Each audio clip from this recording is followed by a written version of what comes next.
सवितुर्वरेण्यं भर्गो देवस्य धीमहि धियो यो नः प्रचोदयात्।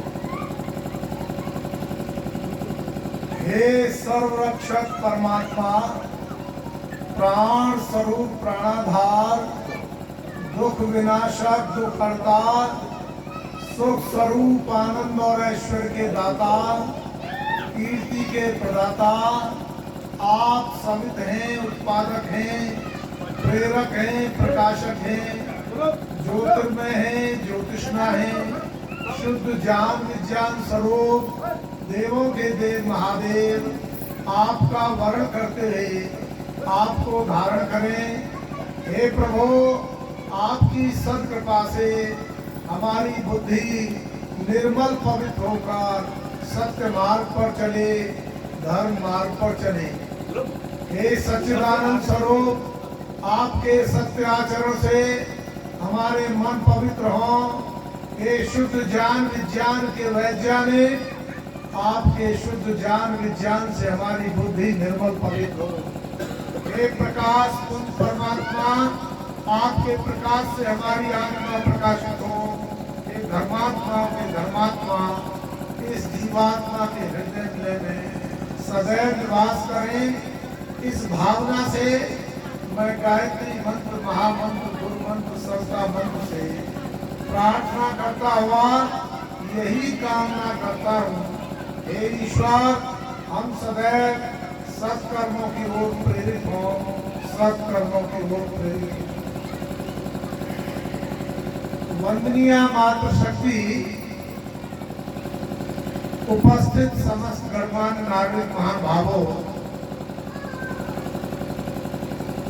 प्रिय बालकों, देखिए बहुत सुंदर आपके यहाँ कार्यक्रम चल रहा है। मुझसे पूर्व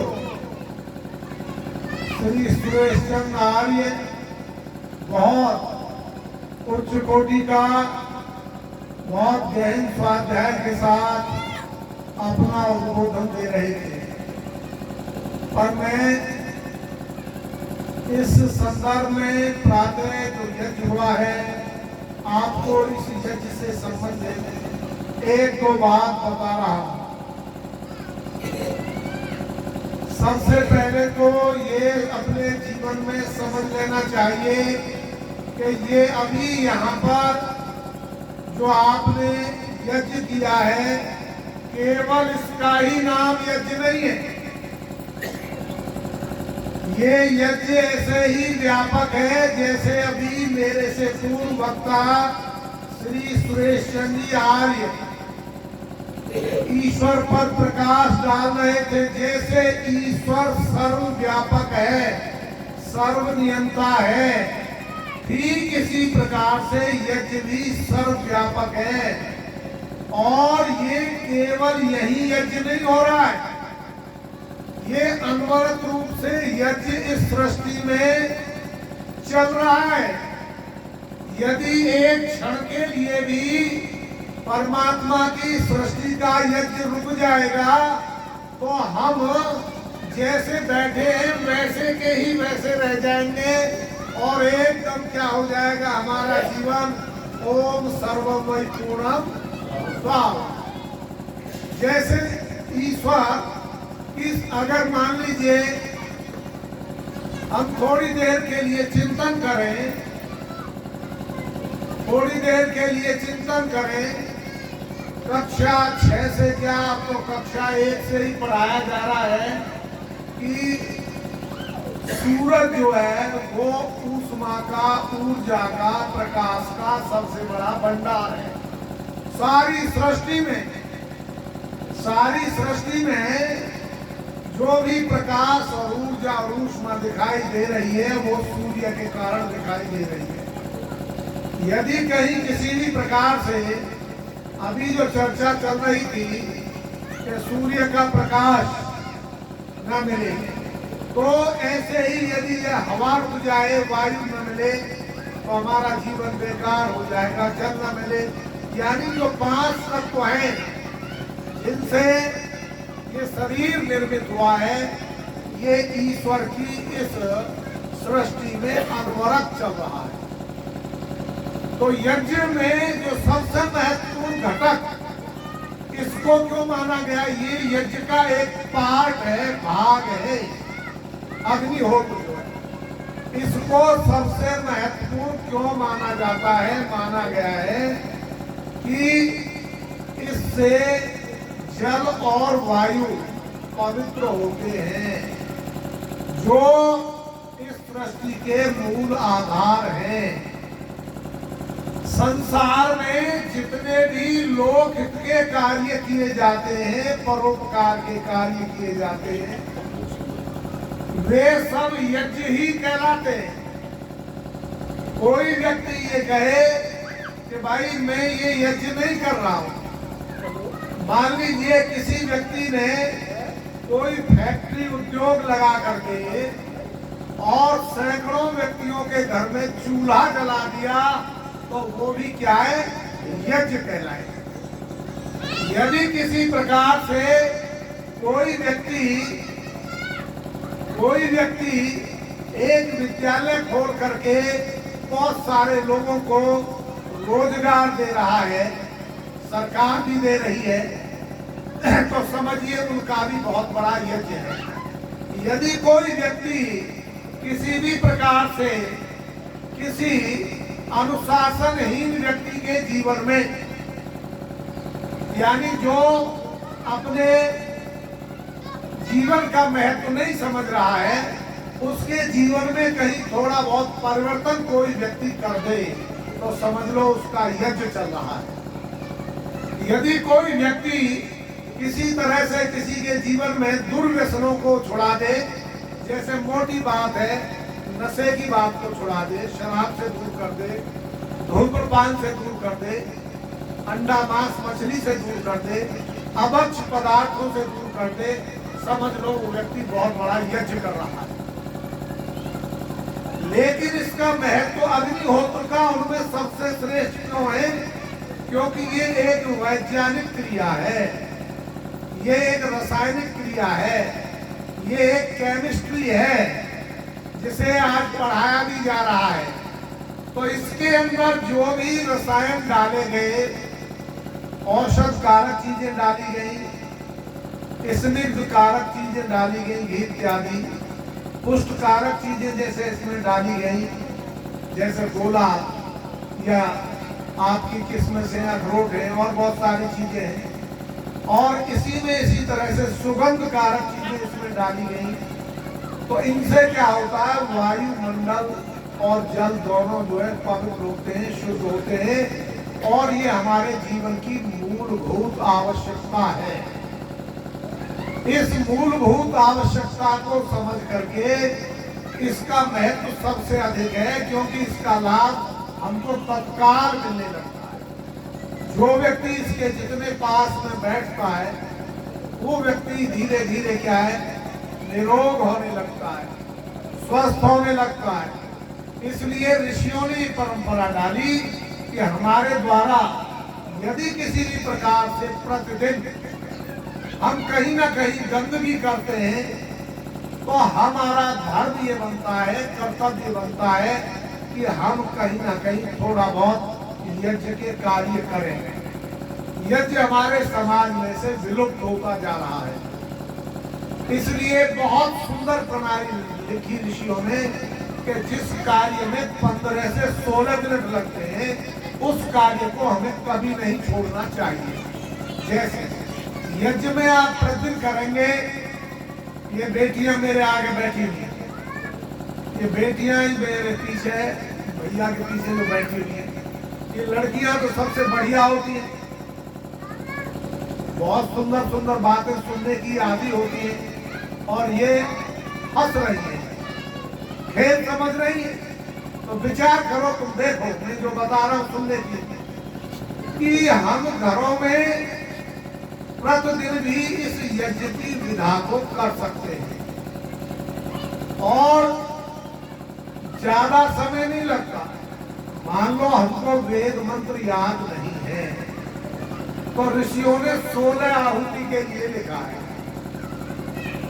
तो हम गायत्री मंत्र से भी आहुति दे सकते हैं।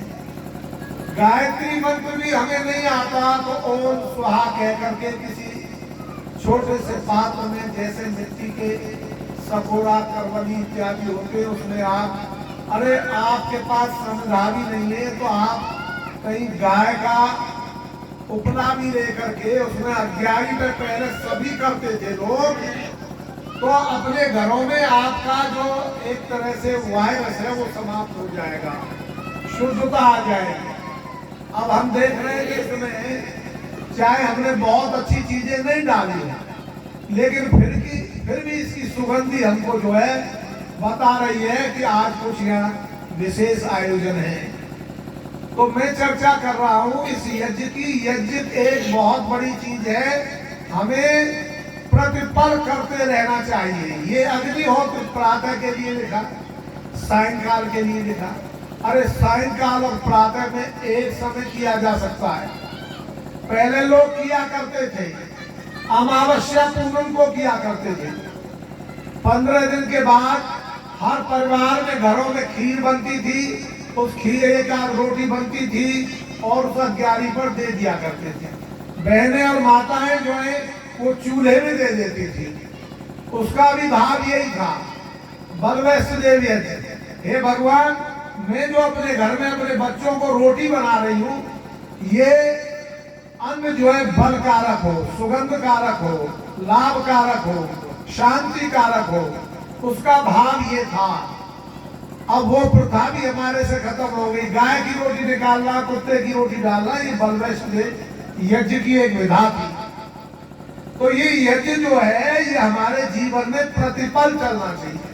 हम कहा किसी, मान लीजिए कोई आदमी जा रहा, अभी हम आए थोड़ी देर में यहाँ पहुंचे, तो मैं यहाँ वेद प्रिया को कह रहा हूँ कि ऐसा कोई आपके द्वारा रास्ते का नहीं बताया गया।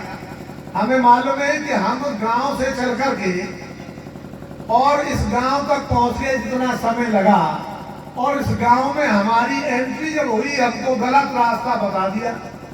हमें मालूम है पूरे गांव में किस तरह से हम आए।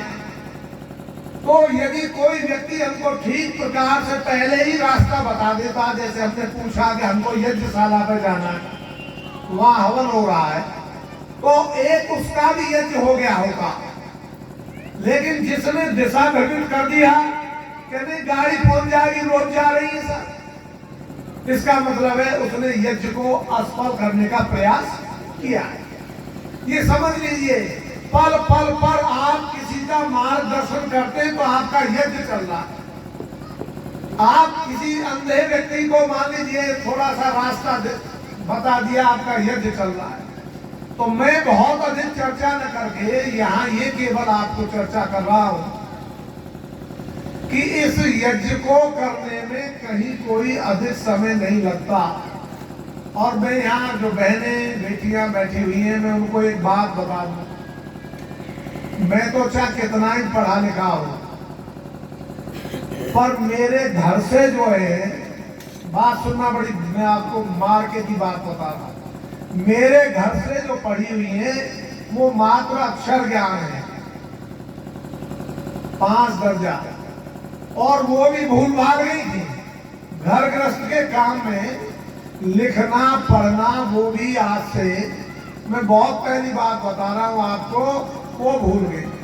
हमारे यहाँ में जब राजस्थान में था तो वहाँ एक यज्ञ का आयोजन होना था। तो एक बहुत अच्छे बुजुर्ग व्यक्ति थे, उन्होंने कहा इस यज्ञ को सफल करके बता दो, तब मैं मान लूंगा कि आप कहीं आगे बढ़ सकते हैं। तो एक यज्ञ संपन्न कराया। वहां जो इस जगह पर आचार्य थे असम के थे, और अब वो नहीं है हमारे बीच, तो उन्होंने ऐसे ही कह दिया बड़ी साधारण तरीके से कि भाई कोई व्यक्ति है यहाँ पर ऐसा, कोई महिला पुरुष है क्या ऐसी जो प्रतिदिन यज्ञ का संकल्प ले ले? किसी ने संकल्प नहीं लिया। मेरे घर से भोली भाली सीधी थी, ज्यादा ऐसी पढ़ी लिखी नहीं थी, उसने एकदम हाथ उठा के ऐसे कह दिया कि मैं संकल्प लेती हूँ। मैंने कहा भाई तुम पे तो ठीक तरह से जो कुछ पढ़ना आता था उसे भी भूल गई तुम इस यज्ञ को कैसे कर पाओगी? कि नहीं मैं कर लूंगी, मुझे अपना संकल्प पूरा करने का। मैंने 2-4 बार मना किया, साल 2-2 साल के बच्चे थे, लेकिन उन्होंने जो संकल्प लिया मैं उनको नमन करता हूं। मैं क्यों कह रहा हूं इस बात को कि आज लगभग 35 वर्ष की पहली घटना है। मैंने इन वेद मंत्रों को जो नित्यकर्म जी ने लिखे हुए हैं मैंने और सरल करके थोड़ा इन्हें लिखा, बड़े बड़े अक्षरों में लिखा जिसे वो आसानी से पढ़ ले, और इस तरह से उन्होंने पढ़ा। तो देखिए अब वो यज्ञ को पिछले 35 वर्ष से अनवरत कर रही है, लगातार कर रही है। और वो यज्ञ जो चल रहा है मेरे यहाँ कभी कभी संघ के या वैसे आर्य समाज के लोग, खास करके आर्य समाज के लोग तो सभी जानते हैं यज्ञ की विधा को, कभी कभी संघ के लोग भी पहुंच जाया करते थे, आरएसएस वगैरह। वे लोग जो है पौराणिक यज्ञ को जानते हैं लेकिन वे वेद मंत्रों से ज्यादा नहीं जानते आज भी। तो हमारे घर कोई ऐसे बुजुर्ग लोग 2-3 पहुंचे कभी मेरी अनुपस्थिति में, तो उन्होंने कहा भैया तुम्हारे घर में तो तुम्हारे घर से वेद मंत्रों का पाठ कर रही थी, यज्ञ कर रही थी, बहुत बढ़िया। मुझे मालूम है कि उतना शुद्धता से नहीं बोल पाती, लेकिन उनको ऐसा लग रहा था कि बहुत बढ़िया यज्ञ चल रहा है। तो मैं एक चर्चा इसलिए कर रहा हूं आपको कि 15-16 आहुति का मैंने जो आपको बात बताई है कि इसको कोई भी कर सकता है। आज बिना किताब के देखे ओम अमृतोपस्तरमसि से लेकर के गायत्री मंत्र से लेकर के ओम सर्वम वैपूर्णम, ओम त्र्यंबकम, ओम स्तुता वरदा, कभी कभी जैसे मैं बोलता हूँ तो कुछ चीजें रट गई महीना 2 महीना में, 4 महीने। तो ये बड़ा आसान काम है, इसे किया जा सकता है, कठिन नहीं है। और अब घर में भोजन जब ही बनता है पहले अंधेरे में उठ करके 4 बजे से ही अपना उठना बैठना करना, यज्ञ को संपन्न करती हैं।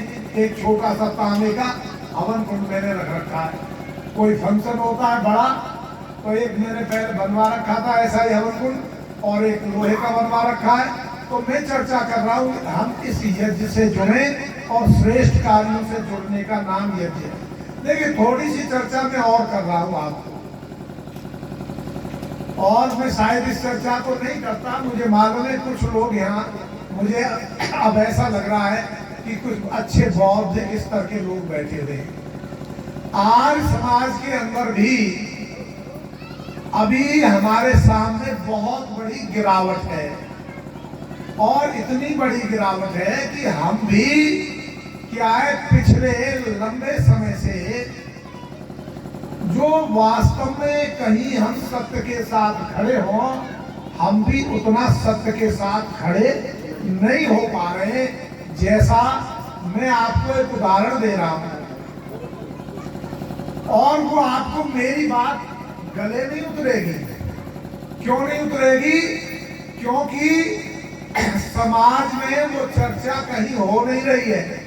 आपके आर्य समाज का ही एक सपूत, थोड़ा लेना भाई, क्या नाम है, ध्रुव शर्मा, एक आर्य समाज का सपूत, उसने ये जितने भी पंचांग चल रहे हैं ना आपके देश में, चाहे बनारस से निकल रहे हैं, दक्षिण भारत से निकल रहे हैं, चाहे आपके पंचांग मथुरा से निकल रहे हैं, हम उन्हीं पंचांगों के अनुसार अपने सारे विवाह, शुभ कर्म, मुहूर्त आदि के कार्यक्रम संपन्न करा रहे हैं। अच्छा, हम कितने ही बड़े विद्वान हो जाएं इस मंच पर बैठने वाले, मैं तो टोला मासा रत्ती का भी व्यक्ति नहीं हूं, लेकिन जब कोई विवाह की या नींव रखने की बात आती है, ध्यान दें मेरी बात, नींव रखने की बात आती है या इसके उद्घाटन की बात आती है, तो हमें उन पौराणिक लोगों के पास जाना पड़ता है कि साहब कोई मुहूर्त बता दो। जबकि स्पष्ट रूप से संस्कार विधि में ऋग्वेद आदि भाष्य भूमिका में सत्यार्थ प्रकाश में स्पष्ट लिखा हुआ है कि मुहूर्त जो है केवल 24 घंटे में 30 मुहूर्त होते हैं और एक मुहूर्त का जो काल गणना है वो 48 मिनट की होती है। उसमें हम बहुत चक्कर लगाते हैं, तो वो जो तथाकथित पंचांग चलने में ये तो नहीं कह सकता कि टोटली गलत है, पर वो इतने गलत हो गए हैं कि मकर संक्रांति जो 14 जनवरी की मनाई जा रही है और 15 की भी पिछली साल मनाई गई है, कई बार 12 जनवरी की मनाई गई है। तो देखिए ये पंचांग जो है ये इसका एक प्रकार से कहना चाहिए ये पंचांग इस सत्यता पर आधारित है और ये पंचांग जो है आपकी वैज्ञानिक सौर वेधशाला उज्जैन में जो आपके बहुत बहुत बड़े महारथी गणितज्ञ वैज्ञानिक अभियंता बैठे हुए हैं कैलकुलेशन करने के लिए, ये उसी पर आधारित पंचांग है। और वहां भी मकर संक्रांति 22 दिसंबर की मनाई जाती है, किसमें कार्यालय के अंदर, और हम आज भी 14 या 15 तारीख में मना रहे। अब कारण क्या है इसका कि हमसे धीरे धीरे वेद दूर हो गया, गणित से हम दूर हो गए, अध्ययन से दूर हो गए, विद्वानों से दूर हो गए। ये वेद प्रिया बैठी है आपके यहाँ, मैंने ये वेद प्रिया को भी दिया था, दिया कि नहीं दिया? दिया। लेकिन मुझे विश्वास है कि वेद प्रिया ने इसकी तरफ कोई ध्यान नहीं दिया होगा और उसका कारण ये नहीं है, उसका कारण ये है कि इसे समझने के लिए कोई ना कोई यदा कदा हम जैसा व्यक्ति भी इसके संपर्क में आएगा। मैंने ये भी कहा कि जितना पढ़ ले उतना ठीक है, समझ में नहीं आए तो मेरे से भी पूछ लेना। तो ये है, तो मैं आपको चर्चा कर रहा था। ये पंचांग जो है आप देखिए, महर्षि दयानंद, नोट करिए मेरी बात को सभी दिमाग में, महर्षि दयानंद अपने अंतिम समय में, उनको तो मालूम नहीं था और किसी को पता नहीं है मेरा अंतिम समय, तो लेकिन अपने अंतिम समय में महर्षि दयानंद ने सारे भारतवर्ष के पंचांगकारों को ये निवेदन किया कि मुझे आपके पंचांगों में तथा कथित तिथि पत्रकों में मुझे कुछ न्यूनता दिखाई देती है, इसलिए आप मुझे सहयोग करिए। मैं एक आर्ष पद्धति पर, वेद पद्धति पर, शास्त्र पद्धति पर, ऋषि पद्धति पर एक पंचांग समाज को देना चाहता हूं। लेकिन महर्षि दयानंद को उस जमाने में ये जितने भी तिथि पत्रक बनाने वाले, पंचांग बनाने वाले थे, उनको अंग्रेजों का एजेंट मानते थे और नास्तिक मानते थे, सनातन विरोधी मानते थे। और मैं मोटी भाषा में कह दूं तो इस देश का जो हमारा ब्राह्मण वर्ग था वो इतना छा गया था कि वो क्या है, उनको कसाई घोषित कर रखा था कि ये तो हमारे पेट पर लात मारता है। तो चली हुई बात पर मैं कह रहा हूं, आप ध्यान दें इस बात पर। तो 18 अगस्त, सुनिए मैं तारीख दे रहा हूं आपको, कोई भी भारतवर्ष का आदमी जब उनको सहयोग करने को तैयार नहीं हुआ तो कलकत्ता के एक भारत मित्र नाम का एक पत्र निकलता था, समाचार निकलता था कलकत्ता में उस समय, सर्च भी किया जा सकता है। 18 अगस्त 1883 को उस व्यक्ति ने, जिनका नाम था कृष्ण खत्री, उन्होंने पत्र महर्षि दयानंद को लिखा कि मैं आपके पंचांग का तिथि पत्रक का संपादन करूंगा और सहयोग करूंगा। स्वामी जी आप तैयार करिए। वो पत्र कलकत्ता से 18 अगस्त 1883 को चला। महर्षि दयानंद सरस्वती जोधपुर में थे और दुर्भाग्य से ये था, इस राष्ट्र का बहुत बड़ा दुर्भाग्य था, आपका मेरा सभी का दुर्भाग्य था कि महर्षि दयानंद को वहां विष दे दिया गया कालकूट डाल करके। और वो बात पत्र किसको मिला, कब पहुंचा, कब नहीं पहुंचा, महर्षि दयानंद की उस विष के कारण जीवन समाप्त हो गया, लेकिन वो बात आई गई रह गई। लेकिन अब आपके ही बीच से इस धरती का लाल आर्य सपूत उत्तराखंड के रहने वाले पंडित दास ने Lokesh Gamma first Greater Noida, address दे रहा हूं, गामा फर्स्ट ग्रेटर नोएडा परी चौक के पास रहते हैं और पिछले 20 वर्ष से इस पंचांग को निकाल रहे हैं।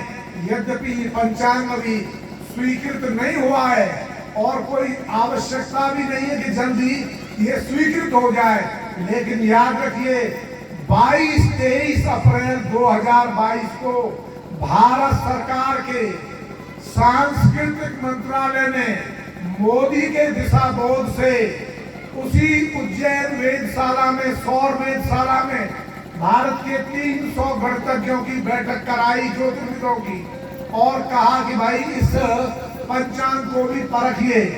वो लिखते हैं, बताते हैं कि मुझे भी 2 दिन में 7 मिनट का समय बोलने के लिए दिया गया, लेकिन मेरे पंचांग का कोई खंडन नहीं कर सका।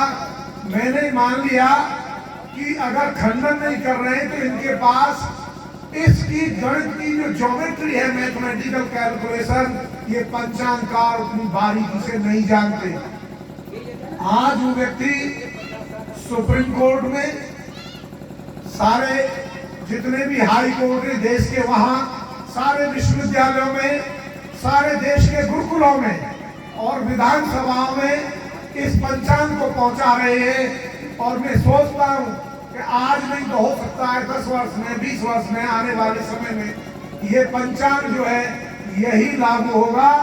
और वो उनका पंचांग केवल यही नहीं है कि वहां के सौर वेधशाला से नकल की हो, वो पंचांग जो है सारे वेद मंत्रों से, शास्त्रों से, ग्रंथों से, महाभारत को भी लिया है। आज समाज पुराणों में कम विश्वास रखता है, लेकिन पुराणों में जो वेदों की बातें हैं उनको भी लिया है कि पुराणों में ये दिया हुआ है। आज जैसे मैं चर्चा कर रहा हूं, अभी वसंत ऋतु मनाई गई है, वसंत पंचमी मनाई गई है, ये बिल्कुल गलत मनाई गई है। बसंत का संबंध मैंने भी पढ़ लिया है वेद में, उसका संबंध चैत्र और बैसाख से है। चैत्र और बैसाख से संबंध है बसंत का। और शिशिर ऋतु में हमने मना ली है। बसंत का अर्थ होता है कि धीरे धीरे हमारा पतझड़ होने के बाद धीरे धीरे कोपलें आने लगती हैं। तो मैं बहुत चर्चा नहीं कर रहा हूं, समय हो चुका है, बहुत बात आप फिर बताएंगे। लेकिन यहाँ गायत्री मंत्र की जो बात है, मैं उस पर आपको 1 सेकंड में और बात बता रहा हूं कि अपने घरों में गायत्री मंत्र के चार्ट को अवश्य लिखवाएं।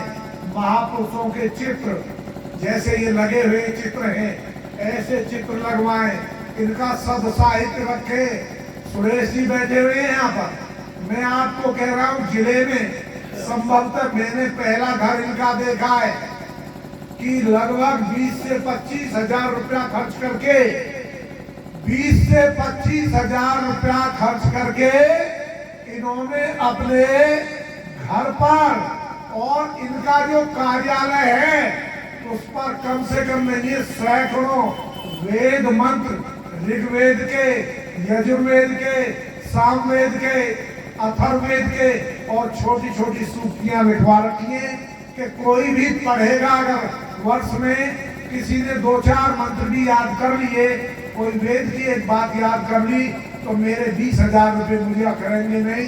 मैं आपसे भी निवेदन करूंगा कि अपने घरों में गायत्री मंत्र और ऋषि दयानंद का चित्र, और ऋषि दयानंद का ही नहीं, ये जितने भी चित्र लगे हुए हैं इनके साहित्य को रखें। हम कई बार मुझे बड़ा अफसोस होता है कि हम चित्रों को भी अपने घर में नहीं रखते और उनके चरित्र से संबंधित कोई पुस्तक हमारे घरों में नहीं है। मुसलमानों के घर में, ईसाइयों के घर में बाइबल मिलेगी, कुरान मिलेगी, सब बात करेंगे। हिंदू इतना पिछड़ गया है, इतना फिसड्डी है कि उसके घर में रामायण भी सुरक्षित नहीं है और रामायण को भी पढ़ता नहीं है। बस केवल सठ सुधरे सत्संगत भाई, पारस परस उदास भाई, अखंड कीर्तन सा होता रहता है, कोई समझ नहीं पाता।